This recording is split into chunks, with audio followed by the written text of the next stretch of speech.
I've got a question. How is it that Victorian taxpayers are funding, and have been funding for years, an outfit called the Islamic Council of Victoria, headed by its president, Adel Salman, who on radio yesterday, and we played this for you yesterday, called the October 7 terrorist attack, a quote, a legitimate act of resistance and, quote, by the Palestinian people. Here, have a look at this grab. It is absolutely legitimate for the Palestinians to try to break the siege of Gaza. No, I'm talking about October the 7th. As I said, I'm not going to condemn the Palestinians for resisting. I'm not going to condemn the Palestinians for trying to break their siege on their territory. Sorry, I just want to be clear. October the 7th, You're saying you won't denounce that? I denounce any violence against civilians. To her credit, Patricia Cavalis, the ABC presenter there, did pull him up. But just to remind everyone, and for context, about that attack on the 7th, it started with a barrage of Palestinian rockets, about 3,000 of them, fired into Israel. And then Hamas terrorists used powered paragliders to enter Israel and start their slaughter. They attacked border kibbutz communities. They attacked a dance festival, plus military bases. Now, Andrew was at those places this week, and he's described horrific images that he has seen on security footage of rape victims, bullet-riddled civilians attacked in their homes and cars. It was awful. It was the worst terror attack since September 11. To call, as Salman did yesterday, this legitimate and call it resistance is abhorrent.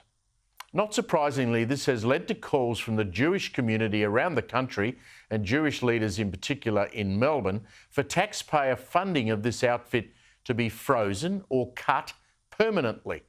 Now, the Victorian Premier Jacinta Allan was out talking about bushfires today, but as far as I'm aware, she has yet to comment on those calls. Now, for me, I wonder just why taxpayers are funding the Islamic Council of Victoria anyway. So how much are we actually putting in this outfit's pockets?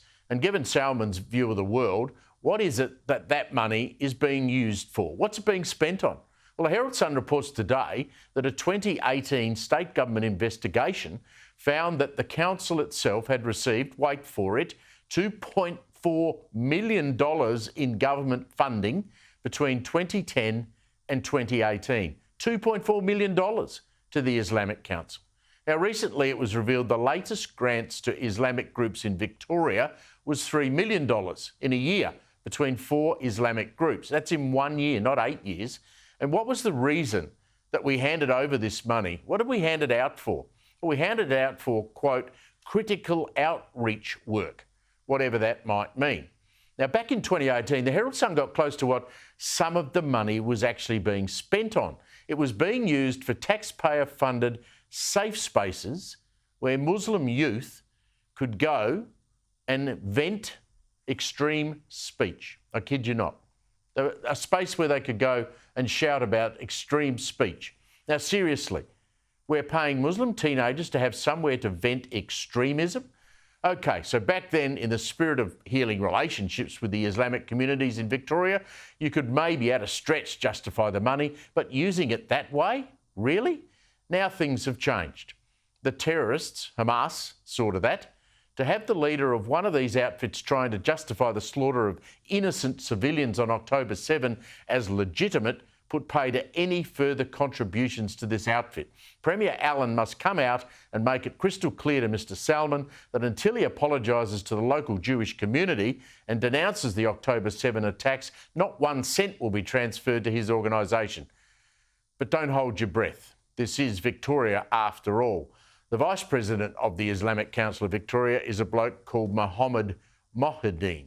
He's employed by the Victorian Government as a multicultural commissioner. The Herald Sun today reports that he was last year investigated over a series of social media posts accusing Israel of genocide, ethnic cleansing and mass murder. The Commission allowed Mr Mohideen, can you believe it, to retain his job.